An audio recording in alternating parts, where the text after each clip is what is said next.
Hello everyone, welcome to home science classes. Home science classes में आपका स्वागत है। कैसे हैं आप? आशा करती हूँ अच्छे होंगे, खुश होंगे, मस्त होंगे और पढ़ाई कर रहे होंगे। तो आपको पता है हमारी चर्चा चल रही थी टेक्सटाइल पर, लेकिन लास्ट वीक हमने सिर्फ 3 या 4 क्लासेस ही की थी। पिछले 3-4 दिन से हमारी क्लासेस ऑफ थी। तो हमने जो अ, पिछले वीक में जो 3 से 4 क्लासेस की थी, उसमें आपका था डाइंग के बारे में, प्रिंटिंग के बारे में और साथ ही साथ हमने ड्राई क्लीन के बारे में भी चर्चा किया था। तो उसी से रिलेटेड सबसे पहले हम क्वेश्चन कर लेते हैं। हमने आपको बताया भी था कि जो आपका डाइंग का चैप्टर है, वो काफ़ी इम्पोर्टेंट है और यहाँ से काफ़ी क्वेश्चन बनते हैं। तो उन्हीं क्वेश्चनों को आज हमने लिया है और सबसे पहले हम उन्हीं क्वेश्चनों को करेंगे। अगर मुझे नहीं पता कि आपकी क्लास कब तक चलेगी। हाँ, जब तक मैं लेने लायक रहूँगी आपकी क्लास ज़रूर लूँगी। तो आज तो आपकी क्लास हो ही रही है, कल का कोई पता नहीं है। लेकिन अगर कल ठीक रहूँगी तो कल आपकी थ्योरी की क्लास चलेगी। तो हम सबसे पहले अपने जो लास्ट वीक में हमने थ्योरी की क्लास ली थी, उसको हम पहले क्वेश्चन उसके कर लेते हैं। और मुझे पूरा उम्मीद है कि आप सभी ने पिछले 3-4 दिन में रिवीज़न ज़रूर किया होगा। तो चलिए देखते हैं हम आज के अपने पहले क्वेश्चन को। पहला क्वेश्चन है आपका रंगाई, यानी कि जो ज़िग डाइंग है उसके द्वारा कृत्रिम रेशों से निर्मित वस्त्र रंगे जाते हैं।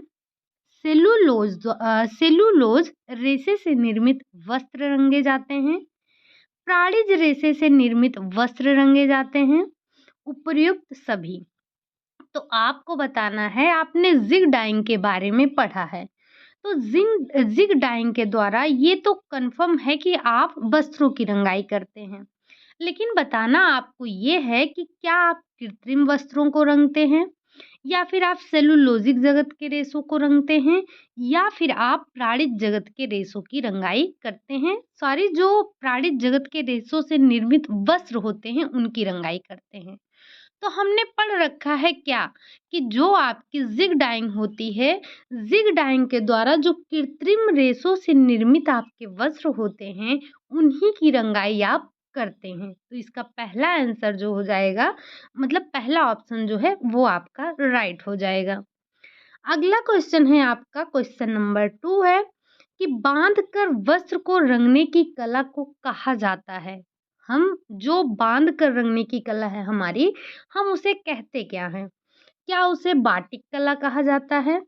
क्या उसे बांधनी कहा जाता है? या उसे हम पेंटिंग कहते हैं? या फिर इनमें से कोई नहीं? तो आपको पता है कि हम जो बांध कर वस्त्र को रंगते हैं, वो आपकी बंधनी होती है। और बंधनी कहाँ की प्रसिद्ध है? तो आपका जवाब होगा कि राजस्थान का। इसका मतलब जो आपका बांध कर रंगने की जो कला है, उसे हम बांधनी कहते हैं, ठीक? और ये फेमस कहाँ का है? तो ये फेमस है राजस्थान का। ध्यान रखिएगा दूसरा वाला पॉइंट भी, ठीक? अगला क्वेश्चन है आपका, क्वेश्चन नंबर 3। स्क्रीन डाइंग द्वारा तैयार वस्त्र को रंगा जाता है, तैयार धागे को रंगा जाता है, या फिर रेसे को रंगा जाता है, या फिर इन तीनों को ही हम रंगते हैं। तो आपको बताना है जो स्क्रीन डाइंग होता है, उसके द्वारा आप किसे रंगते हैं? तो जो स्क्रीन डाइंग होती है, उसके द्वारा हम जो तैयार धागे होते हैं, उन धागों को रंगा जाता है। क्या करते हैं? तो स्क्रीन डाइंग के द्वारा हम तैयार धागों को रंगते हैं। अगला क्वेश्चन है आपका, खनिज रंग पीले रंग द्वारा प्राप्त होता है। जो खनिज रंग है, पीले रंग द्वारा प्राप्त होता है। पोटेशियम डाइक्रोमेट तथा लेड क्रोमेट की प्रक्रिया से प्राप्त होता है, या फिर पोटेशियम फेरोसाइनाइड को गलाने से, लौह सल्फेट तथा क्रोमियम सल्फेट के घोल में डूबने से, या फिर उपरोक्त सभी। तो आपको बताना है जो खनिज रंग पीले रंग प्राप्त होते हैं, पीले रंग द्वारा प्राप्त होते हैं, कैसे प्राप्त होते हैं? तो जो आपको खनिज रंग पीले रंग द्वारा प्राप्त होते हैं, वो पोटेशियम डाइक्रोमेट तथा लेड क्रोमेट की प्रक्रिया के द्वारा प्राप्त होते हैं। तो इसका राइट आंसर कौन सा हो जाएगा? पहला हो जाएगा। इस क्वेश्चन को ध्यान रखिएगा, इसी से रिलेटेड आपको एक क्वेश्चन फिर मिलने वाला है। ठीक, अगला क्वेश्चन है, आपको पॉइंट ज़रूर नोट कीजिएगा। कत्था निकाला जाता है। जो कत्था है, सबसे पहले तो आप मुझे ये बताइए कि ये जो कत्था है आपका, ये क्या प्राकृतिक रंग है या फिर ये आपका कृत्रिम रंग है? ठीक, तो ज़ाहिर-सी बात है कि ये जो है आपका प्राकृतिक रंग है। लेकिन ये हम प्राप्त कैसे करते हैं? जो कत्था है उसको कहाँ से निकालते हैं? क्या पेड़ की पत्तियों से निकालते हैं? क्या पेड़ की छाल से निकालते हैं? क्या हम इसे मछली से निकालते हैं या फिर हम इसे चींटी से निकालते हैं?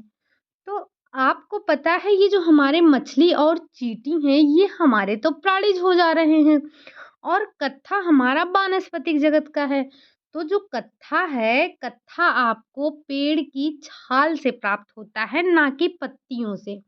तो आप पत्तियों से किस प्राकृतिक रंग को प्राप्त करते हैं? एक बार कमेंट करके ज़रूर बताइएगा। हमने पढ़ा था प्राकृतिक रंग में, ऐसा भी एक रंग के बारे में पढ़ा था जो हमें पत्तियों से प्राप्त हो रहा था। तो आप मुझे वही कमेंट करके बता दीजिएगा कि वो कौन-सा प्राकृतिक वानस्पतिक रंग है जिसकी हम पत्तियों से रंग प्राप्त करते हैं। ठीक? अगला क्वेश्चन है आपका कि प्राकृत में उपलब्ध साधनों से जो रंग हमें प्राप्त होते हैं, वह कहलाते हैं। मतलब जो इस प्रकृति में संसाधन से रंग उपलब्ध हैं, हम उन्हें क्या कहते हैं? क्या उन्हें हम वानस्पतिक रंग कहेंगे? क्या उन्हें हम प्राणिज रंग कहेंगे? क्या उन्हें हम प्राकृतिक रंग कहेंगे या फिर हम उन्हें संश्लेषित रंग कहेंगे? तो आप सोच रहे होंगे कि ये तो वानस्पतिक भी हम कह सकते हैं, प्राकृतिक भी कह सकते हैं और प्राणिज भी कह सकते हैं। लेकिन यहाँ पर प्रकृति की बात की जा रही है। तो अगर प्रकृति की बात की जा रही है तो हम उसे प्राकृतिक रंग कहेंगे। अब प्राकृतिक में ही आपका आता है खनिज रंग, वानस्पतिक रंग और प्राणिज रंग। जैसे हमारे रेशे होते हैं, तो रेशे भी तो हमारे 2 प्रकार के होते हैं। एक होता है आपका प्राकृतिक रेशा और दूसरा होता है आपका कृत्रिम रेशा। तो जो प्राकृतिक रेशे होते हैं, उसमें हम 3 प्रकार के रेशे प्राप्त करते हैं। एक तो होता है आपका वानस्पतिक रेशा, दूसरा होता है आपका खनिज रेशा और तीसरा आपका होता है प्राणिज रेशा। अब वानस्पतिक में भी हमें 3 तरह से प्राप्त होते हैं रेशे। एक तो होते हैं बीज से, एक होता है पत्ता से और एक होता है आपका तना से। तो सेम वही प्रोसेस आपका कलर पे भी लागू होता है। क्या? कि जो आपका प्राकृतिक में रंग पाया जा रहा है, वो भी आपको कहाँ से मिल रहा है? एक तो आपको वानस्पतिक से मिल रहा है, दूसरा आपको प्राणिज से मिल रहा है, तीसरा आप खनिज से प्राप्त कर रहे हैं। तो जो आपका वानस्पतिक है, वानस्पतिक में भी आप क्या कर रहे हैं? आप कहीं पत्ती से प्राप्त कर रहे हैं, कहीं आप छाल से प्राप्त कर रहे हैं, कहीं आप तने, हल्दी क्या है आपका? हल्दी आपका तना है और मेहंदी की हम पत्ती से रंग प्राप्त करते हैं। तो आप दोनों को साथ में कंपेयर करती हुई अगर ध्यान रखेंगे तो चीज़ें आपके लिए आसान हो जाएँगी। तो यहाँ पर जो प्राकृतिक संसाधनों से आपको रंग प्राप्त हो रहा है, वो आप क्या कहेंगे उसे? तो उसे हम कहेंगे प्राकृतिक रंग। ठीक? अगला क्वेश्चन है आपका रंजक। रंजक वही आपका डाई, जल में घुलनशील होते हैं, जल में अघुलनशील होते हैं, उपरोक्त दोनों होते हैं या इनमें से कोई नहीं।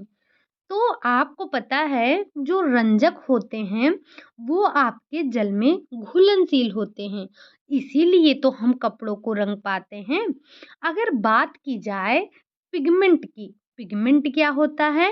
तो वो आपका वर्णक होता है और ये क्या होते हैं? ये अघुलनशील होते हैं। लेकिन जो हमारा रंजक होता है, रंजक हमारा घुलनशील होता है। ठीक, अगला क्वेश्चन है आपका बंधक रंगों यानी कि जिसे हम बोलते हैं मॉर्डेंट डाई से तांबे से पीला रंग प्राप्त किया जाता है, नीला रंग प्राप्त किया जाता है, हरा रंग प्राप्त किया जाता है या फिर काला रंग प्राप्त किया जाता है। तो हमने बताया था, हमने नोट भी किया था क्या कि जो मॉर्डेंट डाई होती हैं वो क्या करते हैं, वो कौन सा कलर देते हैं हमें? पहला तो ये बांधने का काम करते हैं, दूसरा ये जो हमें रंग देते हैं वो देते हैं नीला। यानी कि जो बंधक रंगों से हमें कलर प्राप्त होता है, रंग प्राप्त होता है, वो कैसा प्राप्त होता है? तो वो प्राप्त होता है नीला कलर हमें, ठीक? अगला क्वेश्चन है आपका, प्रत्यक्ष रंग को कहते हैं। जो आपकी डायरेक्ट डाई है, आप डायरेक्ट डाई को और क्या कहते हैं? उसके और क्या नाम हैं? क्या उसे हम उदासीन रंग बोलते हैं? क्या उसे हम लवण रंग बोलते हैं? क्या उसे हम अम्लीय रंग बोलते हैं? क्या उसे हम वेट रंग बोलते हैं? तो जो आपकी डायरेक्ट डाई होती है, डायरेक्ट डाई को ही हम क्या बोलते हैं? लवण रंग बोलते हैं। तो इस पॉइंट को नोट कर लीजिएगा अगर हमने वहाँ पर नोट डाउन नहीं किया था, ठीक? जब भी आप प्रैक्टिस करने बैठिए, मतलब आपको पता है कि संडे को हमारी प्रैक्टिस होती है। अगर नहीं हो पाती है किसी वजह से, तो हम उसे नेक्स्ट क्लास में ज़रूर करते हैं, तभी हम थ्योरी की क्लास करते हैं। तो आप साथ में पेन और नोटबुक लेकर ज़रूर बैठा कीजिए। अगर कुछ नया नहीं मिलता है, तो भी आप काउंट करते हुए चलिए कि आपने कितने क्वेश्चन सही किए हैं, ठीक? तो अगर आपको कुछ नया मिल रहा है, तो नोट डाउन ज़रूर कर लीजिएगा। साथ ही साथ आप क्या करेंगे, आप मुझे लास्ट में काउंट करके बताएँगे कि आपने कितने क्वेश्चन सही किए हैं, ठीक? अब इतना मेहनत किया जाता है तो इतना तो उम्मीद कर ही सकती हूँ आपसे कि आप जो है मुझे बताएँ कि आपने कितना क्वेश्चन सही किया है। अगला क्वेश्चन है आपका, क्षारीय रंगों से क्या सेलुलोज रेसे रंगे जाते हैं? प्राणिज रेसे रंगे जाते हैं? दोनों रंगे जाते हैं या फिर इनमें से कोई नहीं? तो जो आपका क्षारीय रंग होता है, क्षारीय रंग के द्वारा आप सेलुलोजिक रेशे को भी रंग सकते हैं और प्राणिज रेशे को भी रंग सकते हैं। किसके द्वारा? तो क्षारीय रंगों के द्वारा।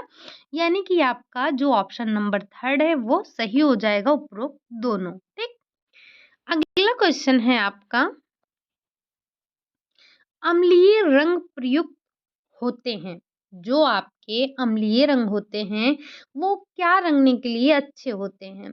क्या सूती वस्त्रों को रंगने के लिए अच्छे होते हैं? क्या लिनन वस्त्रों को रंगने के लिए अच्छे होते हैं? या फिर ऊनी व रेशमी वस्त्र को रंगने के लिए अच्छे होते हैं? या फिर उपरोक्त सभी? तो अगर बात की जाए अम्लीय रंगों की, तो जो अम्लीय रंग होते हैं वो अच्छे किसके लिए होते हैं? ऊनी व रेशमी वस्त्रों के लिए अच्छे होते हैं। अगर हम ये बोलें कि जो अम्लीय रंग है वो आपके प्राणिज जगत के रेशों के लिए अच्छा है या फिर आपके सेलुलोजिक जगत के लिए अच्छा है, तो आप क्या बताएंगे? तो आप बताएंगे कि हमारे प्राणिज जगत के रेशों के लिए क्या होता है? अम्लीय रंग अच्छा होता है। तो इसका राइट आंसर क्या हो जाएगा? 3 वाला राइट आंसर हो जाएगा, ठीक? अगला क्वेश्चन आ जाता है आपका, संश्लेषित रंग की खोज हुई। आप बताइए कि संश्लेषित रंग की खोज कब हुई थी? क्या 16वीं शताब्दी में हुई थी? क्या 18वीं शताब्दी में हुई थी? क्या 19वीं शताब्दी में हुई थी? या फिर ये आपकी 20वीं शताब्दी में हुई थी? तो जो आपका संश्लेषित रंग है, यानी कि जो आपका संश्लेषित डाई है, वो उसकी खोज कब हुई? वो हुई थी 19वीं शताब्दी में। और लगे हाथ आप ये बता दीजिए कि जो आपका पहला संश्लेषित वाट डाई था, उस वो कौन-सा था? कौन-सा रंग दिया था उसने? और साथ ही साथ मुझे आप ये बताएँगे कि 19वीं और 20वीं शताब्दी में किसकी खोज हुई थी? यानी कि रेयॉन की खोज किस शताब्दी में हुई और नायलॉन की खोज किस शताब्दी में हुई? तो यहाँ पर आपको कितने क्वेश्चन का आंसर देना है? 3।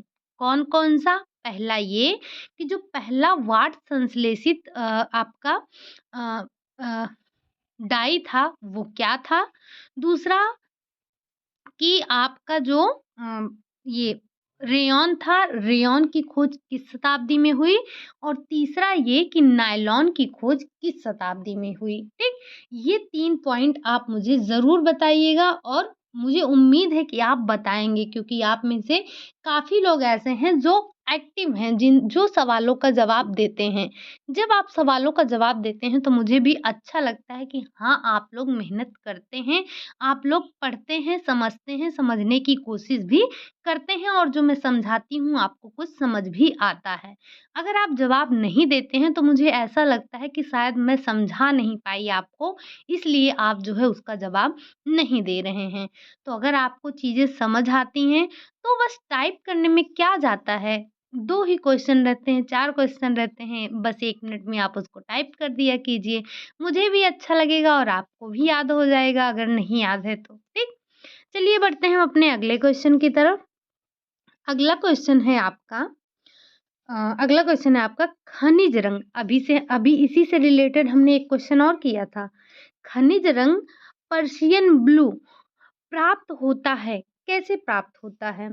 लौह सल्फेट तथा क्रोमियम सल्फेट से, पोटेशियम फेरोसाइनाइड से, पोटेशियम डाइक्रोमेट तथा लेड क्रोमेट की प्रक्रिया से, या फिर इनमें से कोई नहीं। तो अभी जो आपने देखा था खनिज रंग पीले रंग द्वारा प्राप्त किया जाता है, कैसे? तो वो था आपका पोटेशियम डाइक्रोमेट तथा लेड क्रोमेट की प्रक्रिया से। लेकिन यहाँ आपको पर्शियन ब्लू बताना है। तो जो पर्शियन ब्लू है आपका, वो पोटेशियम फेरोसाइनाइड से प्राप्त किया जाता है। ठीक? तो दोनों क्वेश्चन को साथ में ध्यान रखिएगा। अगला क्वेश्चन है आपका रंजक अपने मूल उद्भव के कारण कितने भागों में बांटा गया है? जो आपका रंजक यानी कि वही डाई, डाई को मूल उद्भव के कारण कितने भागों में बांटा गया है? पहला है 2, 3, 4, 5। तो आप बताएँगे जो रंजक है उसको हमने कितने भागों में बाँटा है? 3 भागों में बाँटा है, ध्यान रखिएगा। अगला क्वेश्चन है आपका कौन-सी प्रिंटिंग साधारणतः 500 मीटर से 5000 मीटर तक के कपड़े पर की जाती है? मतलब ऐसी कौन-सी प्रिंटिंग है जो आप सामान्यतः 500 से लेकर 5000 मीटर तक के कपड़ों पर कर देते हैं? क्या वो आपका बाटिक प्रिंटिंग है, ब्लॉक प्रिंटिंग है, स्क्रीन प्रिंटिंग है, या फिर इनमें से कोई नहीं?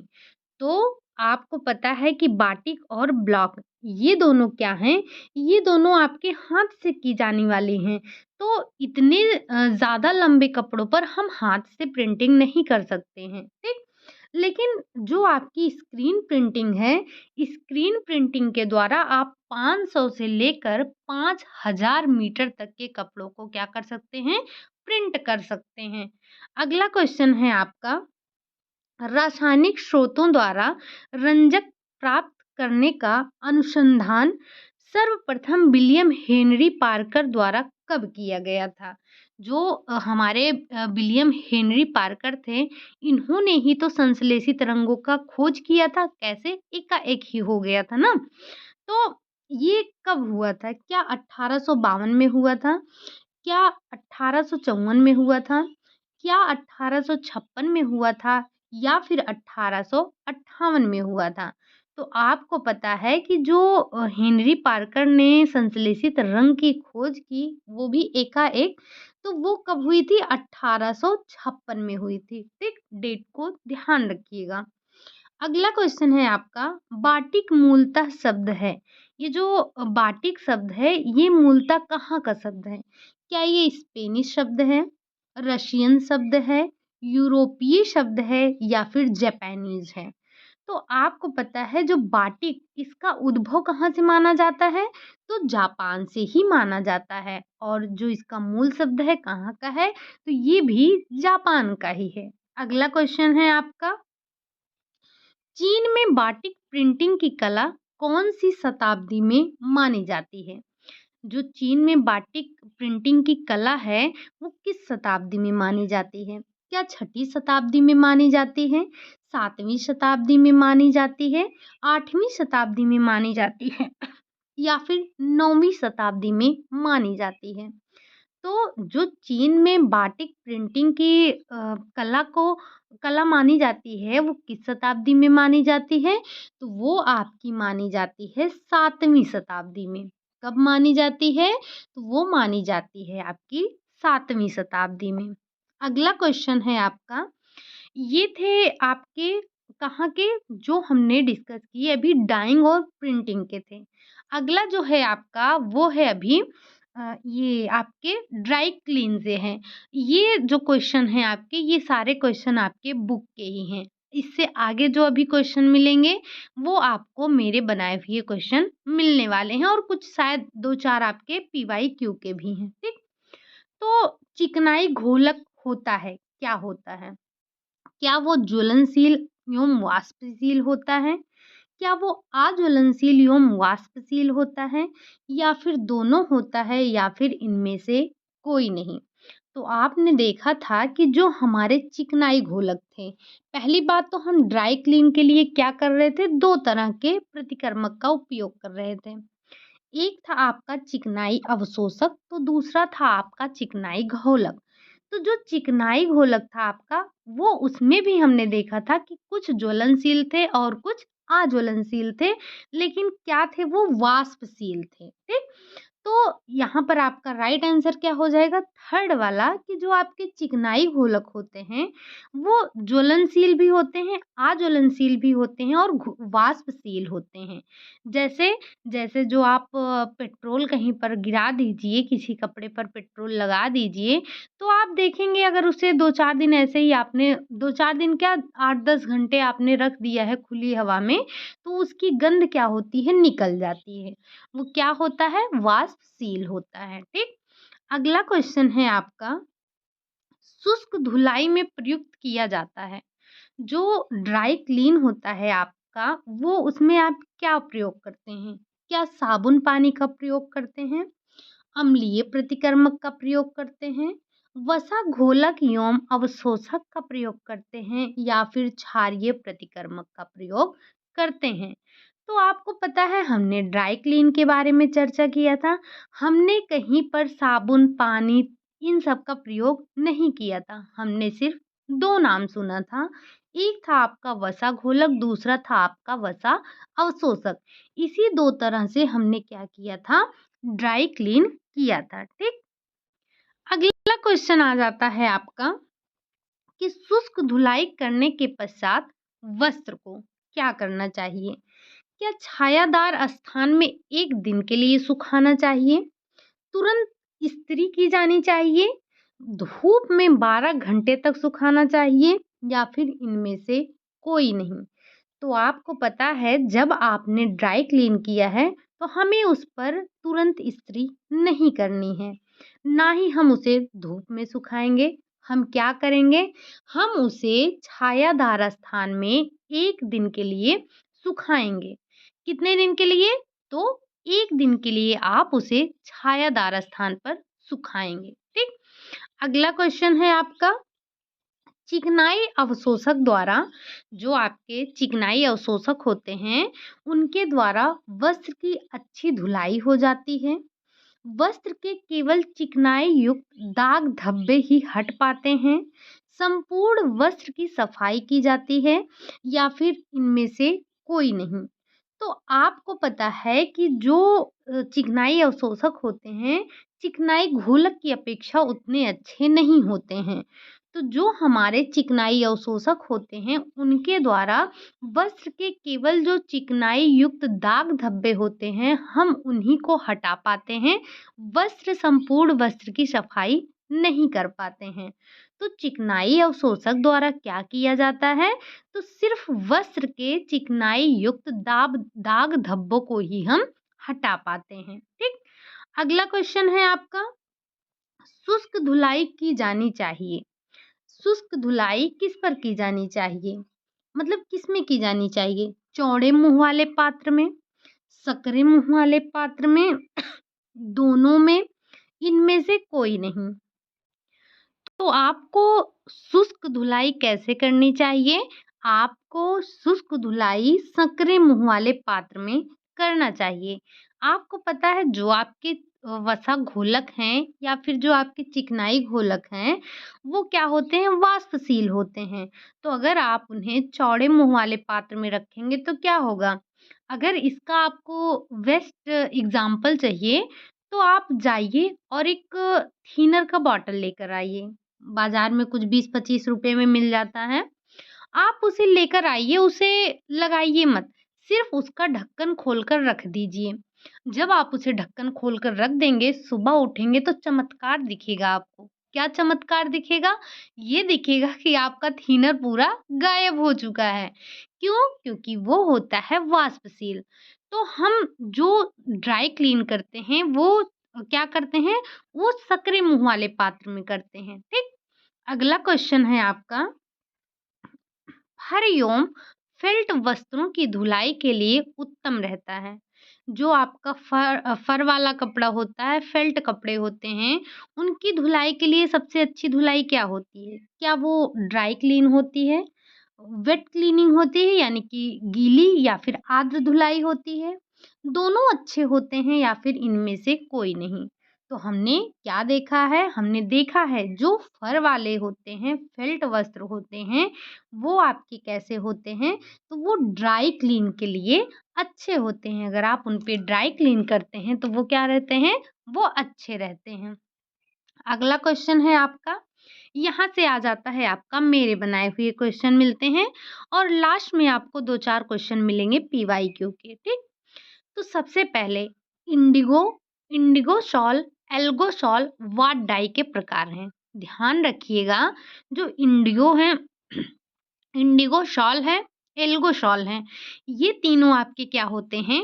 वाट डाई के प्रकार होते हैं। एक क्वेश्चन आपका यहीं बन गया।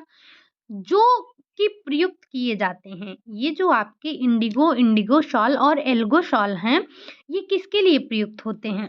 क्या ये प्राणिज रेशे के लिए प्रयुक्त होते हैं? क्या ये प्रोटीन रेशों के लिए प्रयुक्त होते हैं? क्या ये दोनों के लिए प्रयुक्त होते हैं या फिर इनमें से कोई नहीं? तो क्या देखा था आपने? आपने देखा था जो इंडिगो और इंडिगो शॉल, एल्गो शॉल था, वो क्या था आपका? वो था आपका वाट डाई का प्रकार था, ठीक? किसका प्रकार था? वाट डाई का प्रकार था। लेकिन हम इसको प्रयोग किस पर कर रहे थे? तो हम ये प्रयोग कर रहे थे आपके प्रोटीन जगत के रेशे पर। किस पर कर रहे थे? सॉरी, ये हम कर रहे थे आपके प्राणिज रेशे पर, यानी कि जो आपका वूल और सिल्क था। वूल और सिल्क के लिए हमने किसका प्रयोग किया था? तो हमने इंडिगो, इंडिगो शॉल और एल्गो शॉल का प्रयोग किया था, ठीक? तो ये आपका क्या था? जो इंडिगो, इंडिगो शॉल और एल्गो शॉल था, वो हमने प्राणिज रेशों पर प्रयोग किया था। यानी कि प्राणिज रेशों के लिए वो हमारे प्रयुक्त था। अगला क्वेश्चन है आपका, निम्नलिखित में से अघुलनशील डाई है। हमने आपको बताया था कि घुलनशीलता और अघुलनशीलता को ध्यान रखिएगा, यहाँ से क्वेश्चन पूछे जाते हैं। तो जो आपकी इनमें से बताना है आपकी कौन सी डाई ऐसी है जो अघुलनशील डाई है। पहला है आपका वाट डाई, दूसरा है आपका सल्फर डाई, तीसरा है आपका रेपिडोजन डाई। तो या फिर तीनों। तो आपको पता है कि ये तीनों ही डाई हमारे क्या होते हैं? ये तीनों ही डाई हमारे अघुलनशील होते हैं। पहले हम इनको क्या बनाते हैं? पहले हम इनको घुलनशील बनाते हैं, देन हम इनका उपयोग करते हैं। अगला क्वेश्चन है आपका, रंगाई की अवस्था है, मतलब आप कैसे रंग सकते हैं? क्या आप रेशों को रंगेंगे, लच्छी को रंगेंगे, कपड़ा रंगेंगे या फिर उपरोक्त सभी को रंगेंगे? तो हमने रंगाई की अवस्थाएं ही 3 देखी थी। क्या? एक हमने देखी थी रेशे की अवस्था, दूसरी हमने देखी थी धागे, जिसे हमने कहा था लच्छी भी हम इसी को कहते हैं, और तीसरा है आपका कपड़ा। तो हम इन तीनों विधियों के द्वारा ही रंगाई करते हैं। तीनों ही अवस्थाओं में हम क्या करते हैं? रंगाई का कार्य करते हैं। अगला क्वेश्चन है आपका, कोवैलेंट बॉन्ड बनाता है। इनमें से ऐसी कौन सी डाई है जो कोवैलेंट बॉन्ड बनाती है? क्या वो वाट डाई है? क्या वो सल्फर डाई है? क्या वो रिएक्टिव डाई है? क्या वो डेवलप डाई है? तो ये शायद हमने नोट डाउन नहीं किया था, तो आप इसे नोट डाउन ज़रूर कर लीजिएगा।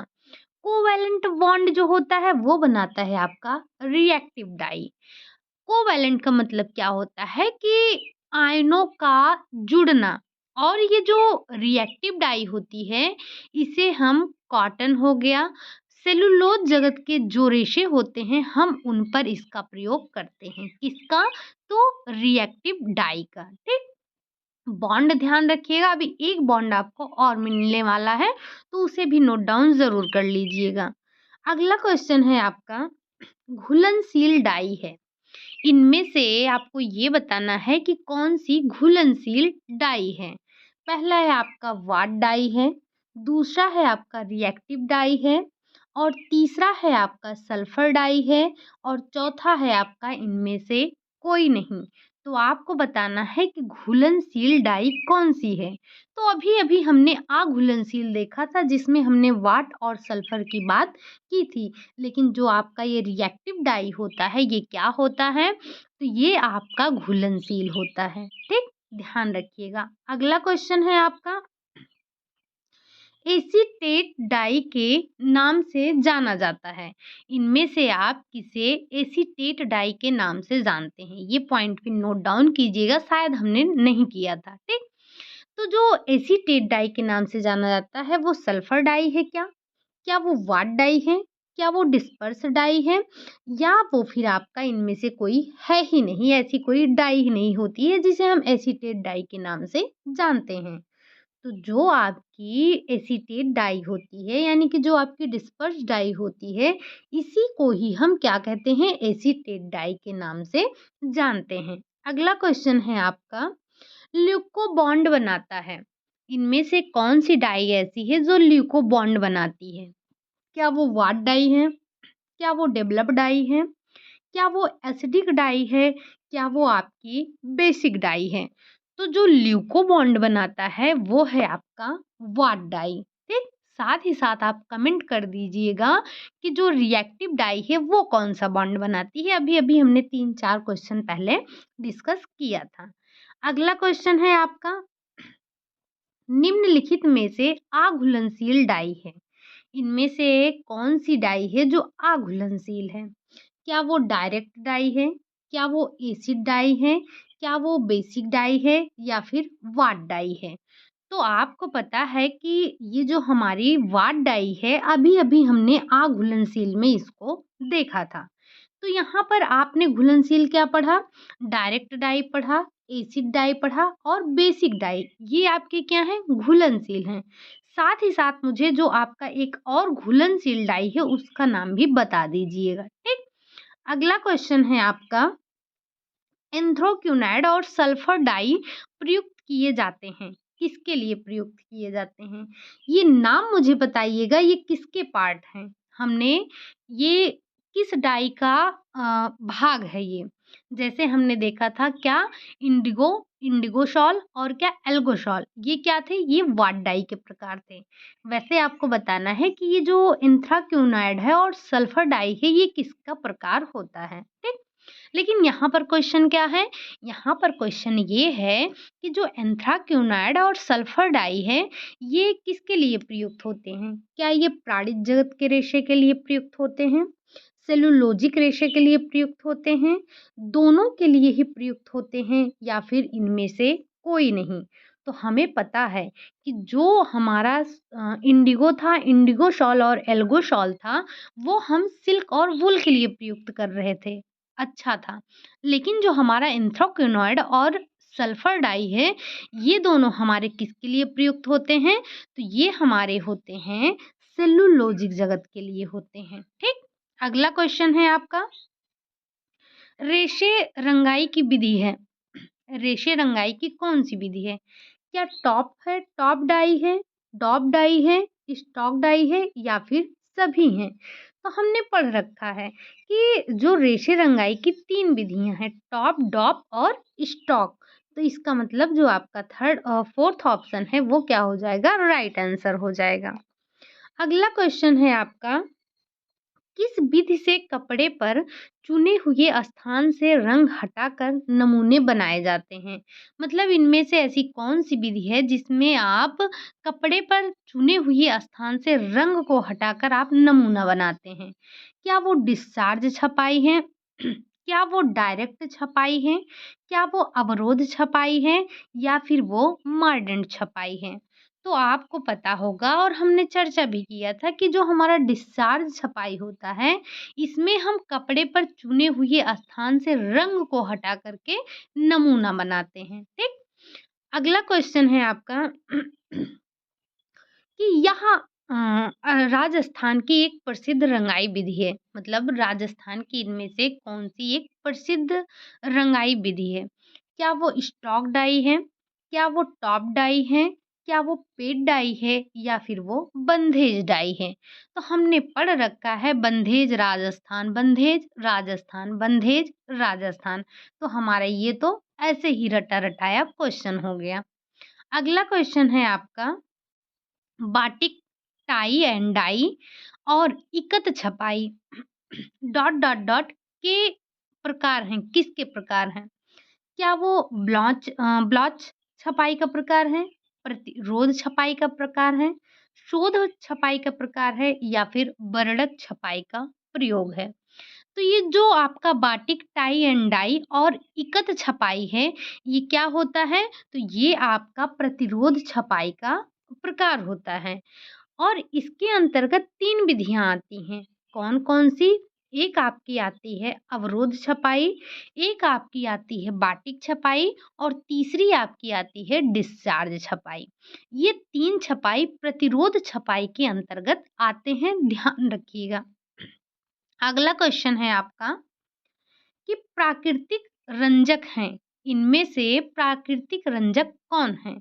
जो अधिक पर्यावरण मित्र एवं एलर्जी रहित हैं, प्रकाश एवं धुलाई के प्रति अधिक पक्के हैं, मॉर्डेंट से पक्के होते हैं, जो पर्यावरण के मित्र हैं, कम महंगाई एवं बहुतायत में उपलब्ध हैं। तो जो प्राकृतिक रंजक होते हैं, वो क्या होते हैं? वो आपके अधिक पर्यावरण मित्र और एलर्जी रहित होते हैं। मतलब अगर जिनसे प्राकृतिक को नुकसान ना हो, मतलब कि प्राकृतिक में वो प्रकृति को हमारे नुकसान ना पहुँचाएँ, एलर्जी ना हो, ऐसे जो रंजक होते हैं, वो हमारे प्राकृतिक रंजक होते हैं। तो इसका जो पहला ऑप्शन है, वो क्या हो जाएगा? वो आपका सही हो जाएगा। अगला क्वेश्चन है आपका, प्रोटीन रेशे से बने कपड़ों को धोते समय रंग को निकलने से बचाने के लिए इस्तेमाल किया जाता है। मतलब जो प्रोटीन जगत के रेशे हैं, जब आप उनके कपड़ों को धोते हैं, तो उनके धोते समय रंग को निकलने से बचाने के लिए आप किसका प्रयोग करेंगे? क्या आप सिरके का प्रयोग करेंगे, नमक का प्रयोग करेंगे, वॉशिंग सोडा का प्रयोग करेंगे, अमोनिया का प्रयोग करेंगे? ये सारे आपके पीवाईक्यू हैं। तो जो आपके प्रोटीन रेशे होते हैं, उनको आप जब धोते हैं, तो उनके रंग को बचाने के लिए आप सिरके का उपयोग करते हैं। किसका प्रयोग करते हैं? सिरके का प्रयोग करते हैं और साथ-साथ ध्यान रखिएगा, यहाँ हमने प्रोटीन रेशे की बात की है। अगला क्वेश्चन है आपका, जब किसी रेशे को अम्लीय एवं क्षारीय दोनों प्रकार के रंगों द्वारा रंगा जाए, तो उस रेशे को क्या कहते हैं? मतलब कि कुछ रेशे ऐसे होते हैं जिन्हें हम अम्लीय रंगों से रंगते हैं, कुछ ऐसे होते हैं जिसे हम क्षारीय रंग से रंगते हैं। लेकिन वे रेशे क्या कहलाते हैं जिनको हम दोनों से रंग सकते हैं, मतलब अम्लीय से भी रंगेंगे और क्षारीय से भी रंगेंगे, तो वो क्या कहलाएँगे? क्या वो अति विशेष कहलाएँगे? क्या वो हाइग्रोस्कोपिक कहलाएँगे? क्या वो उभयधर्मी कहलाएँगे या फिर वो सहबहुलक कहलाएँगे? तो आपको पता है कि जब हम दोनों का प्रयोग करते हैं, तो वो हमें उभयधर्मी कहलाते हैं। मतलब जिन रेशों पर आप अम्लीय और क्षारीय दोनों रंगों का प्रयोग करेंगे, वो रेशे आपके उभयधर्मी रेशे कहलाएँगे। अगला क्वेश्चन है आपका, सूती वस्त्र की धुलाई के समय रंग निकलने से बचाने के लिए इसका प्रयोग किया जाता है। यानी कि जब आप सूती वस्त्रों की धुलाई कर रहे हैं, तो उसके रंग को निकलने से बचाने के लिए आप किसका प्रयोग करेंगे? अभी-अभी 2 क्वेश्चन पहले आपने क्या देखा था? आपने प्रोटीन रेशों की बात की थी, लेकिन यहाँ हम कर रहे हैं सूती रेशों की बात। तो क्या आप साधारण नमक का प्रयोग करेंगे? आप सिरके का प्रयोग करेंगे? सोडियम कार्बोनेट का प्रयोग करेंगे या फिर लीशापोल का प्रयोग करेंगे? तो जब आप सूती वस्त्रों को रंग रहे हैं, तो उनके रंग को बचाने के लिए आप साधारण नमक का प्रयोग करेंगे। लेकिन जब हमने प्रोटीन रेशों की बात की, तब बताया था कि हम सिरके का प्रयोग करेंगे। लेकिन ध्यान रखिएगा, यहाँ हमने सूती वस्त्र की बात की है। अगला क्वेश्चन है आपका, साधारणतः शुष्क धुलाई इन्हें दी जाती है। किन्हें दी जाती है? क्या रेशम और ऊनी वस्त्रों को दी जाती है? सिंथेटिक एवं मिश्रित कपड़ों को दी जाती है? पुनर्निर्मित सेलुलोज को दी जाती है या फिर प्राकृतिक लघु तंतु को दी जाती है? तो आपको पता है कि सिंथेटिक को हमें शुष्क धुलाई देने की आवश्यकता नहीं है। पुनर्निर्मित अलग ही है। प्राकृतिक मतलब कुल मिला के हमें जो रेशम यहाँ पर दिया गया है, रेशम को ध्यान रखना है।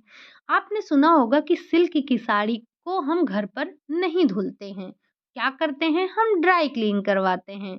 तो ड्राई क्लीन हम किसको देते हैं? सिल्क और वूल के कपड़े को। सामान्यतः यहाँ पर आप सिल्क ध्यान रखिएगा तो ज़्यादा अच्छा होगा। अगला क्वेश्चन है आपका, निम्नलिखित में से क्षारीय प्रतिकर्मक नहीं है। आपने अम्लीय और क्षारीय के बारे में पढ़ा है। तो क्या sodium carbonate, borax, oleic acid या फिर अमोनिया, इनमें से आपका क्या क्षारीय प्रतिकर्मक नहीं है?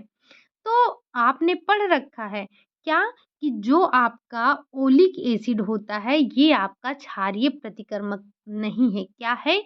ये आपका अम्लीय प्रतिकर्मक होता है। अगला क्वेश्चन है आपका कि अम्लीय प्रतिकर्मक है, क्या वो ऑक्जेलिक एसिड है, ओलिक एसिड है, उपरोक्त दोनों है या फिर इनमें से कोई नहीं? तो जो आपके अम्लीय प्रतिकर्मक हैं, वो आपके ऑक्जेलिक और ओलिक तो हैं ही, साथ में अभी-अभी हमने क्या देखा था? अभी-अभी इस क्वेश्चन से पहले जो हमने देखा था ओलिक एसिड, ये भी आपका अम्लीय प्रतिकर्मक था और ये दोनों भी आपके अम्लीय प्रतिकर्मक हैं। यानी कि आपका ऑप्शन नंबर जो 3rd वाला है, वो क्या हो जाएगा? वो आपका सही हो जाएगा। आज का 45 क्वेश्चन और आज का आपका लास्ट क्वेश्चन है। हम बस आपके लिए यही 45 क्वेश्चन ही बना पाए थे। तो आज का आपका लास्ट क्वेश्चन क्या है? ज्वलनशील चिकनाई घोलक है। इनमें से आपका कौन सा ज्वलनशील चिकनाई घोलक है? पेट्रोल, एसीटोन, तारपीन का तेल, उपरोक्त सभी। तो आपको पता है कि ये पेट्रोल, एसीटोन, तारपीन का तेल, ये सारी चीज़ें क्या हैं हमारी? तो ये हमारे चिकनाई ज्वलनशील चिकनाई घोलक होते हैं। ठीक? तो बस आज के लिए यही हमारे 45 क्वेश्चन थे। मैं आपको फिर बता रही हूँ, मुझे नहीं पता कि कल आपकी क्लास हो पाएगी या फिर नहीं हो पाएगी। तो आप लोग अगर क्लास नहीं होती है तो रिवीजन करते रहिएगा। और आज जो हमने 45 क्वेश्चन किए, इसमें कुछ नए क्वेश्चन भी थी, कुछ पॉइंट थे जो आपको नोट करने थे। तो आप नोट डाउन ज़रूर कर लीजिएगा और मुझे काउंट करके बताइएगा आपने कितने क्वेश्चन 45 में से कितने क्वेश्चन आपने सही किए हैं। और साथ ही साथ जो क्वेश्चन हमने बीच-बीच में आपसे पूछा है उसका जवाब ज़रूर दीजिएगा, मुझे अच्छा लगता है। ठीक? साथ में मुझे आप ये भी बताइएगा क्लास आपको कैसी लगी, क्वेश्चन आपको कैसे लगे, क्या ये इजी थे या फिर आपको हार्ड लगे, आप कर नहीं पाए, चीज़ें आपको समझ आई कि नहीं आई। ठीक? तो बस आज के लिए यही इतना रखते हैं, मिलते हैं नेक्स्ट क्लास में। नेक्स्ट क्लास जो होगी हमारी वो थ्योरी की क्लास होगी। मिलते हैं नेक्स्ट क्लास में, तब तक के लिए बाय बाय, टेक केयर।